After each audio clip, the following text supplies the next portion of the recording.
Game of Thrones, Queen of Thorns, Diana Rigg guest stars in one of Doctor Who's most jiffable episodes this season. It's Crimson Horror, Sweets to the Sweet. Miss me? Hey everybody! So how much did I love this episode of Doctor Who? It guest starred Diana Rigg, the Queen of Thorns from Game of Thrones, my other favorite show this year if you haven't seen any of my Game of Thrones videos. I like to think of it as the perfect blend of horror and comedy. Jenny? Did anybody else feel like Mr. Sweet looked like one of the crab people from South Park? Crab people, crab people. Boop. The episode was a blend of Invasion of the Body Snatchers and Willy Wonka and the Chocolate Factory. I wasn't really clear as to why the red goo was brainwashing people. It seemed more like an embalming fluid. Maybe they were all just on a sugar high from Mr. Sweet's nectar.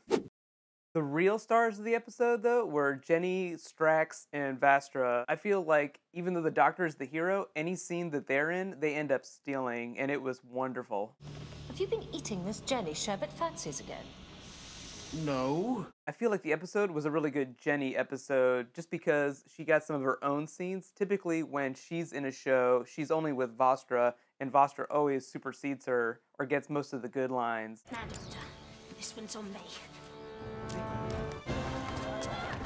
I didn't pay as much attention to the detective story of this episode, just because I feel like whenever the Doctor ends up leading around a troupe of people, it just turns into this comedy buffet that is just so much more interesting. Think of the mysteries in each episode like red herrings, or in the case of Crimson Horror, red crab people. I feel like this episode came down really hard on the color red. Even Diana Rigg treated her daughter like the proverbial redheaded stepchild. And don't you feel like this episode would have been so much more funny if it had been an Amy Pond episode? Gingers, yeah, and we're kind of made fun of in the UK.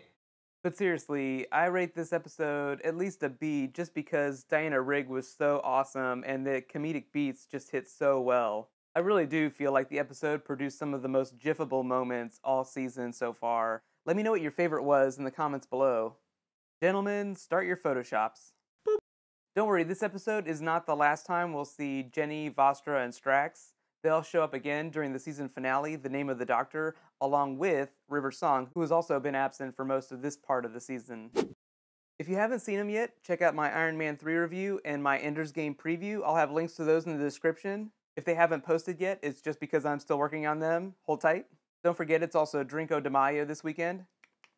And remember, Monday, I'll be posting my next Game of Thrones episode. There's so much awesome stuff going on. Make sure you subscribe to get all the videos. And don't forget to let me know what your favorite moments were from Crimson Horror. You can write to me on Tumblr, Facebook, Twitter, or in the comments below. While you're thinking up awesome comments and things to ask me, be sure to watch my Ender's Game preview by clicking here, and more Doctor Who by clicking here.